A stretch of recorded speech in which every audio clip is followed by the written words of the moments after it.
Zionists have officially lost the biggest podcast in the world, Joe Rogan. I actually am very annoyed by Rogan.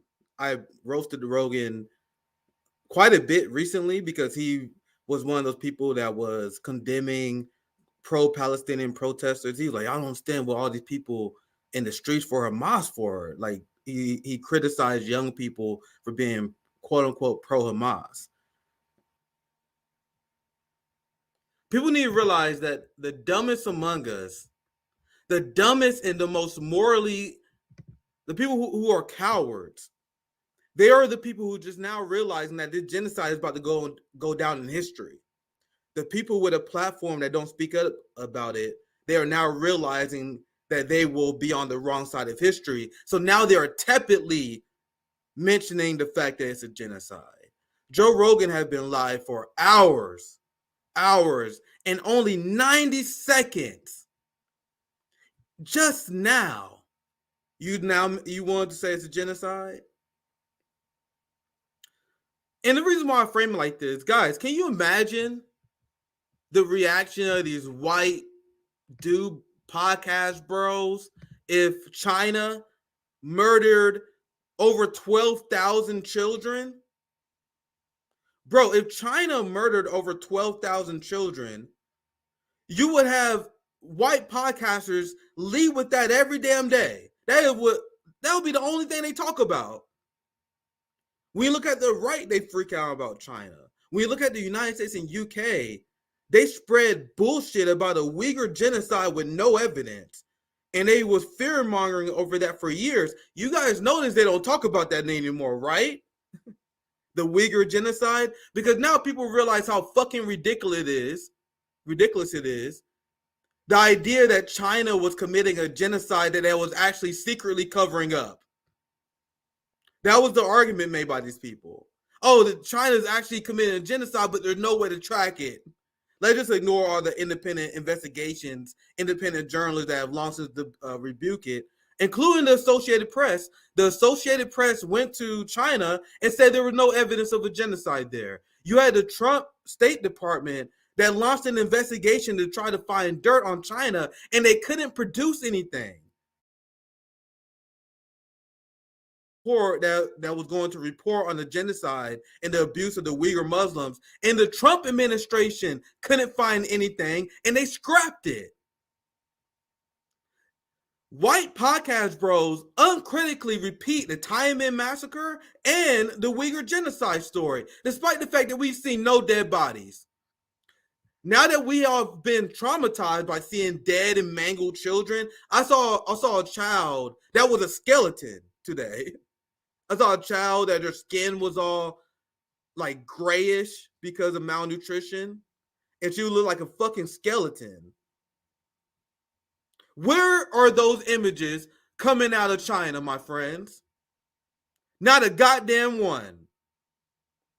And now that Israel is looking to go into Rafah, now you have these people that was pretending that Israel wasn't saying genocidal shit, that they didn't have genocidal actions. Now they're saying, oh man, come on, man, this is kind of crazy, man. Now you got Rogan. Now you have Alex Jones. Alex Jones, who loves every conspiracy theory known to man. Every conspiracy theory Alex Jones will repeat, but this motherfucker still won't tell the truth about October 7th. He still blames Hamas for October 7th. Alex Jones' conspiracy theory is that Israel propped up Hamas and allowed them to do October 7th, instead of bringing up the fact that Israeli Apache helicopters was caught bombing and blowing up Israeli cars, shooting at Israeli residents, and after multiple investigations, more civilians were killed by the IDF than was killed by Hamas. Alex Jones not touching that conspiracy. Alex Jones is going around talking about, let me see if I can find my tweet, because people think he's doing this face turn, and I guess it's better than him not saying anything at all. I gotta find my tweet, the tweet, where he's like, man, Israel's losing the PR war. That's what he keeps saying.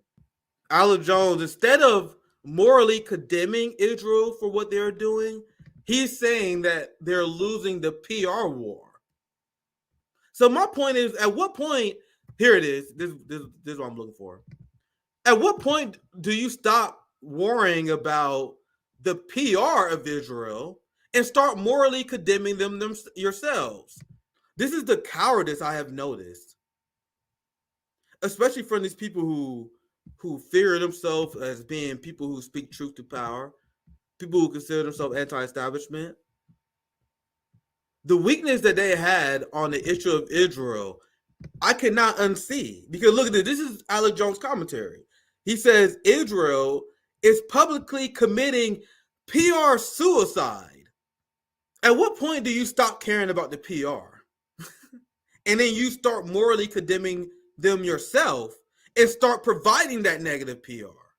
This is a good comment, and I do want to say this. This person said, give him credit for saying it for 90 seconds. It's the 90 seconds that will influence a lot of opinions on the situation, which is why I am covering it, which is why I think it's important. If you ask me my personal opinion, do I think Joe Rogan is going to follow this up? Absolutely not. This is going to be like the 190 seconds, and I'm that's just my guess. But it is undeniably positive that Joe Rogan finally said the word genocide regarding the Israel issue. Because at this point, it's undeniable. As someone who's been covering this issue for years, as someone who saw the genocide coming, and seeing what Rogan was saying before, condemning pro-Palestinian protesters.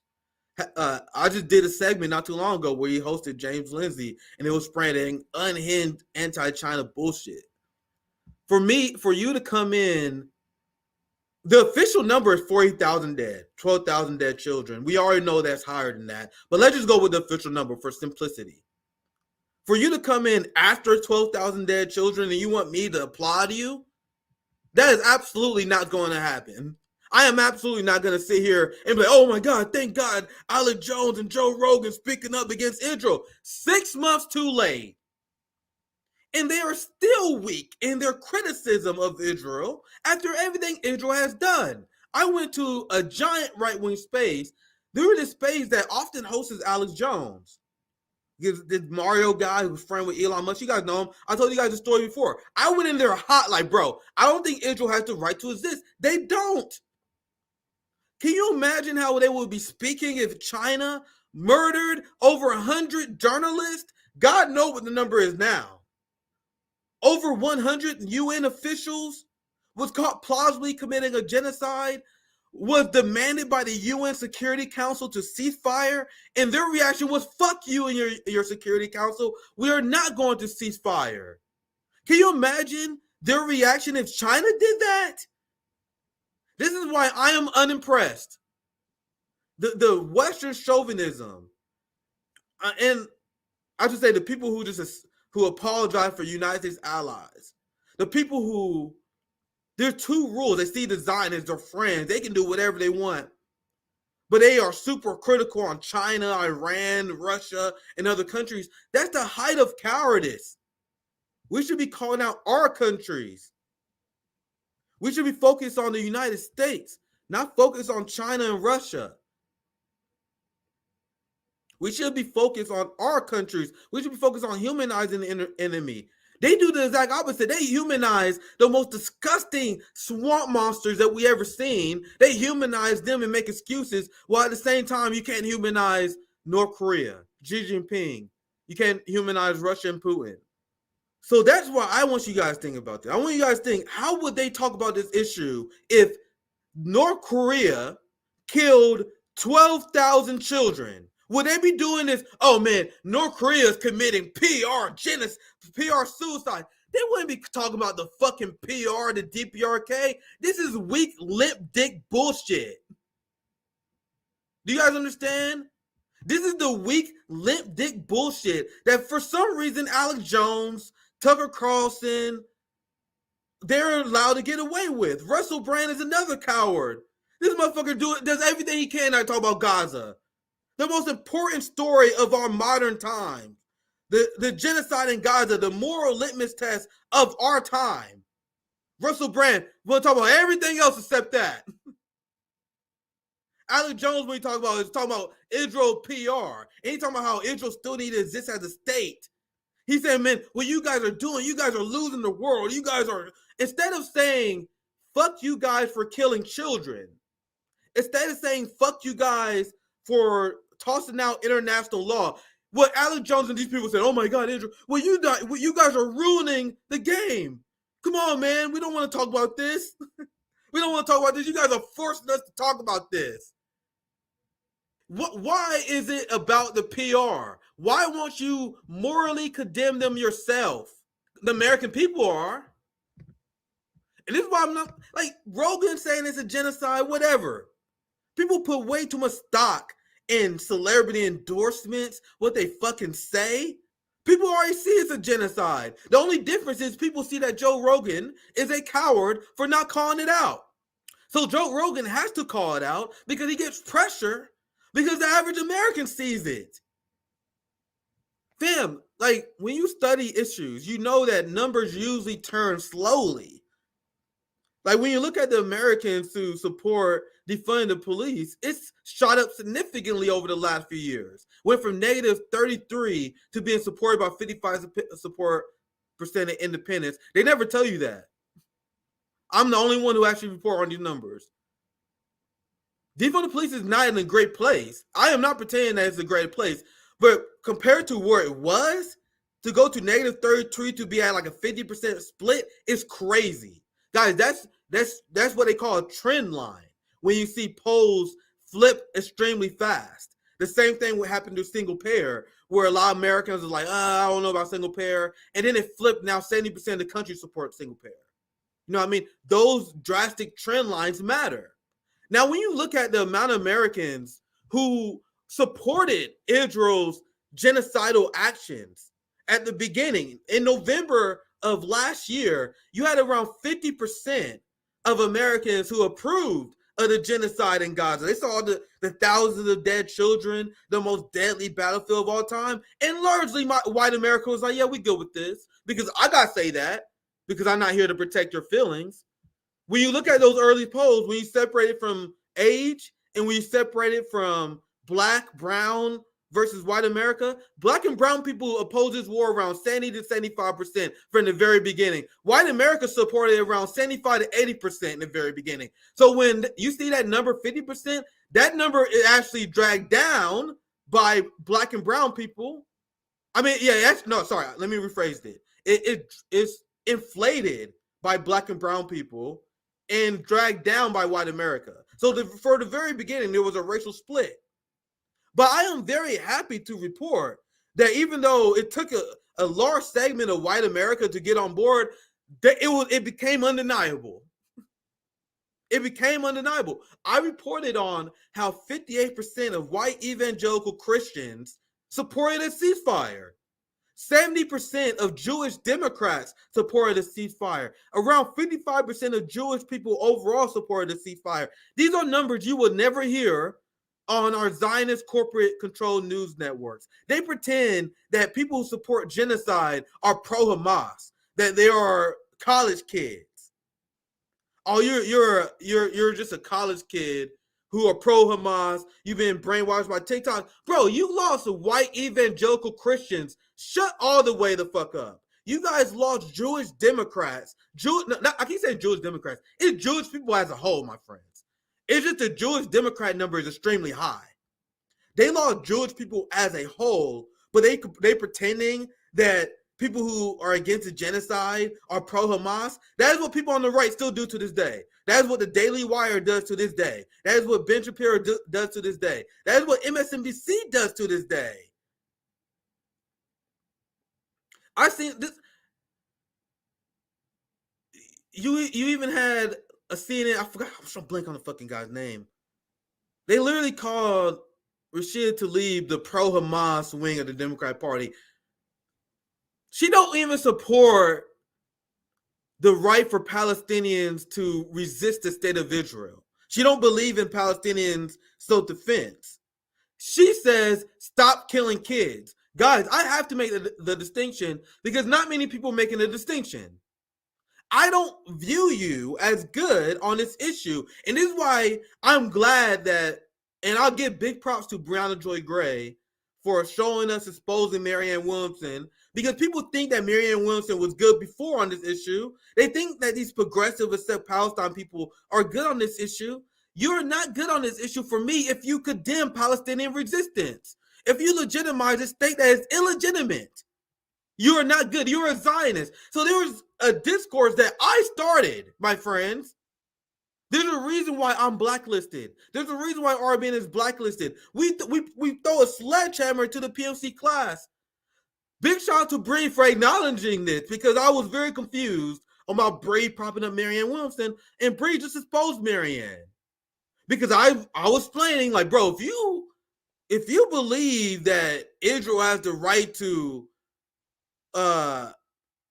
dominate Palestinians, if you believe in their right to exist and even implement this bullshit two-state solution, after they was caught guilty killing records amount of Palestinians in the year 2022, you're a Zionist. You're a Zionist. This is what I was bringing up to them before October 7th, before the genocide. Who was covering Israel consistently? I was. And I brought up how Marianne Williamson and them bring up and they inherently support the idea of Zionism. I don't believe you're good on the Israel-Palestine issue just because you say, I believe that Palestinians have the right to exist. No, you should believe in the legal right for Palestinians to resist their genocidal occupiers. And that is not what Marianne Williamson agrees with. She supports the Iron Dome because she believes that Hamas and Palestinians are in the wrong for firing rockets in self-defense against Israel. They fire rockets at Israel because they keep violating their sovereignty. They're at war. But Marianne Williamson defends the Iron Dome. These are very small differences that people who are actually serious on this issue understand. And I brought up, you can't condemn the right of Palestinians to resist the state of Israel. And I don't believe that we should be accepting the bullshit idea of a two-state solution. The only reason people support a two-state solution is because of electoral politics. Repeat after me, my friends. The only reason people support a two-state solution is because of electoral politics. They don't believe that a one-state solution where everyone had equal rights under the law is passable, is able to be accomplished in the United States, so they don't go there. So, fam, why should we limit our demands on justice based on what's possible through electoral politics? That is clown, anti-revolutionary thinking. And I know what people are thinking right now. Hey, Nick, don't some Palestinian organizations support the two-state solutions? Not the radical ones, not the Palestinian Community Network, not the people actually in the struggle. Now, I want people to understand this. And this is a point that I made before. There are Palestinians that are forced to accept the two-state solution. And they advocate for the two-state solution because if they don't, they get murdered. Listen to me, my friends. And this is probably the most important point I'm going to make all stream. Palestinians who support the two-state solution gets murdered. They get labeled as... Palestinians who support a one-state solution. Sorry, let me rephrase that. Palestinians who supported one state, the correct solution, they get called terrorists, they get smeared as Hamas, and they get targeted. They get deplatformed, they get economically retaliated against, and if they live in Israel, you get murdered. So they are pressured with the threat of their life to support a two-state solution. But we, as people outside the Palestinian community, we cannot undercut their demand for justice. We are not under the same pressure that Palestinians are under because of the fascist Israelis. I have talked to our friends at the Palestinian Community Network, which is a real legitimate. They had Nelson Mandela's grandson.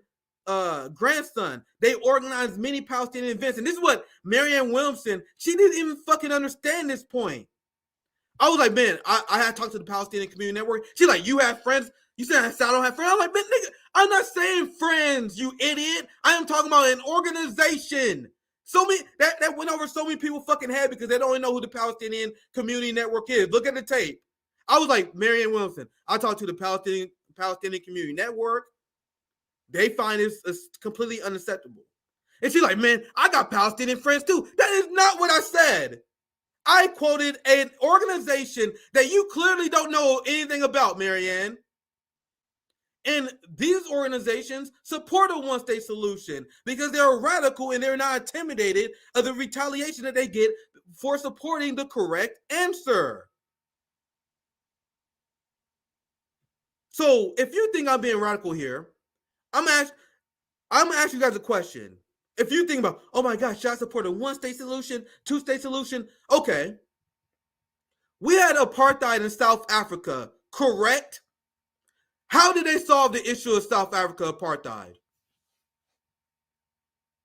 What is the proven solution to solving apartheid, my friends? Is the proven solution to apartheid dividing up in two states and arming the apartheid state with military funds so they can dominate the people that they are fucking oppressing? Is that the fucking historical context of how to solve an apartheid state? Are we ever going to get serious? Now, once again, you guys got to understand, Palestinians are threatened with death. They are economically retaliated against. They are assaulted by Israeli terrorists if they mention the correct solution. If a Palestinian come out and say they support a one-state solution, there's open season on them.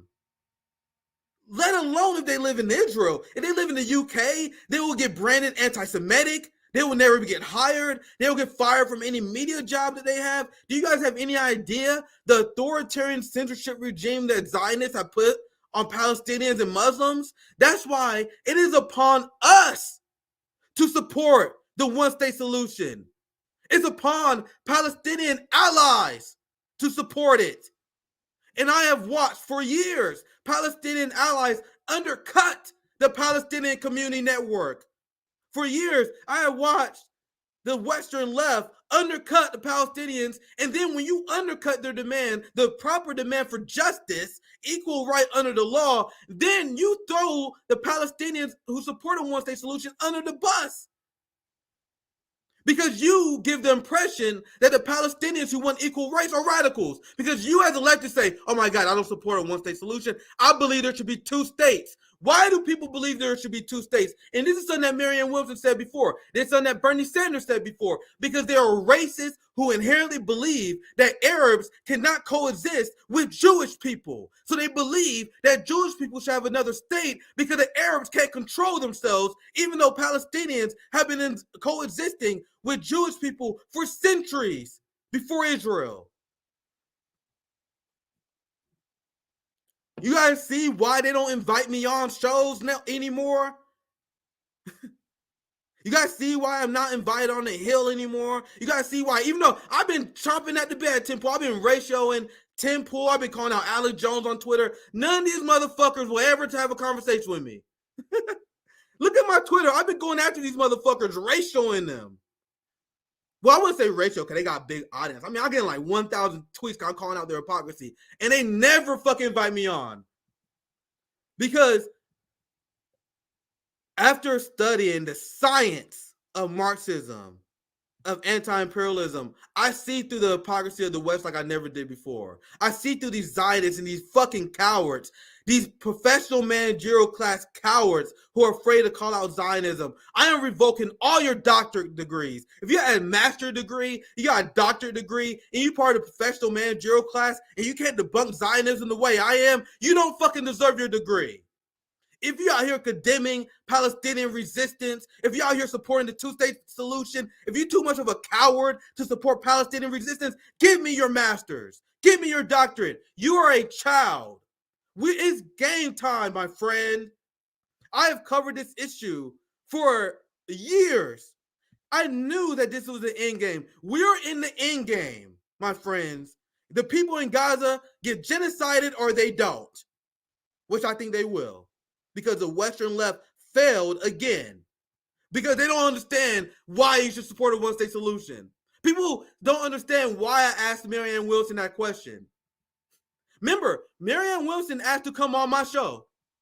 So you think I'm just going to ask her easy questions? No, I wanted to see if you're actually an intellectual, if you understand the difference between a one-state and two-state solution. And if you don't, your master's degree is mine. Your master and your doctorate degree is mine. 2024 is the year RBN is evoking doctorate degrees. So I'm glad that Brianna Joy Gray played this. I was extremely disappointed in Bree because remember, Brianna Joy Gray invited us on Bad Faith Podcast. Did she invite us on to? I thought like when she invited us on at first, I thought we was gonna have like it's gonna be like a post-duopoly show kind of like we're gonna riff. We're gonna talk about why Biden Democrats suck. We're gonna bash capitalism. We're gonna talk about the wars. No, Brianna Joy Gray brought us on to defend our criticism of Marianne fucking Williamson. And then she got into a big argument with CJ about Marianne. And I'm thinking like, bro, that was over half the fucking interview. And I'm like, bro, Brie, I wish we could talk about literally anything else other than us hurting your feelings because we criticize your fucking favorite candidate. And then remember, in the interview, she said that we was wrong. She edited and then she said that we was wrong in calling Marianne Williamson a Zionist in our interview. She edited out and lied on us. And she harmed our credibility by saying that we falsely critiqued Marianne Williamson as being a Zionist. That is what Brianna Joy Gray did. And now she realized a year and a half later that I was right the entire time. If you guys think I'm wrong, look at our interview with Bad Faith. We spend over half the time defending our critique of Marianne Williamson. Like, bro, can we talk about anything else? Anything else? For real, look at the interview like a year and a half ago. I'm sitting there, maybe the whole interview, I talked for like 5 minutes. Because the whole interview is Bree arguing with CJ about fucking Marianne Williamson. So I'm glad you finally seen it. Like, I give you props for figuring out you was wrong and realizing that we was correct in the fact that Marianne Williamson was a Zionist. Now her whole audience sees it. So props for Bree for correcting that mistake that irked me. So I give her props for that because it's something that irked me to death. I wish we would spend that time talking about the mutual aid shit that we do, for example. No, we spend that time talking about Marianne Williamson instead. The majority of Americans disapprove of Israel's military actions in Gaza. I had this up for a very long time, so I don't have to dive into it. Showing the poll has swapped on this. And the fact that Joe Rogan spoke on this is a sign of things to come. Joe Rogan, and this is the reason why I had this. This is why I had this receipt up after the Rogan story, was because I wanted to emphasize that Rogan is not brave. You know what I mean? He's not brave. He's saying what he's saying because he can't be a cowardly fence sitter anymore. We need to understand this. We need to stop giving props to these capitalists, to these people in our class. He already sold out to Zionists. I have covered with you guys how Rogan sold out to Zionists, how he condemned Palestinian resistance, how he made fun of kids who were showing up to Palestinian protests. So why should we give Joe Rogan credit? We should make it clear that he's saying what he's saying because the people are putting pressure on Rogan. Stop giving these grifters credit. Do we need at RBN, do we need people to pressure us to get shit right? No, we're usually the people dragging people to the right side. Notice the people who does that versus the alternative. Notice the people who drag people to their position, who had to strengthen their conviction and their belief versus the people who like, oh man, I think people are against, it's a genocide. Oh, I guess people think it's a genocide. It's a genocide. I am deeply unimpressed with those people.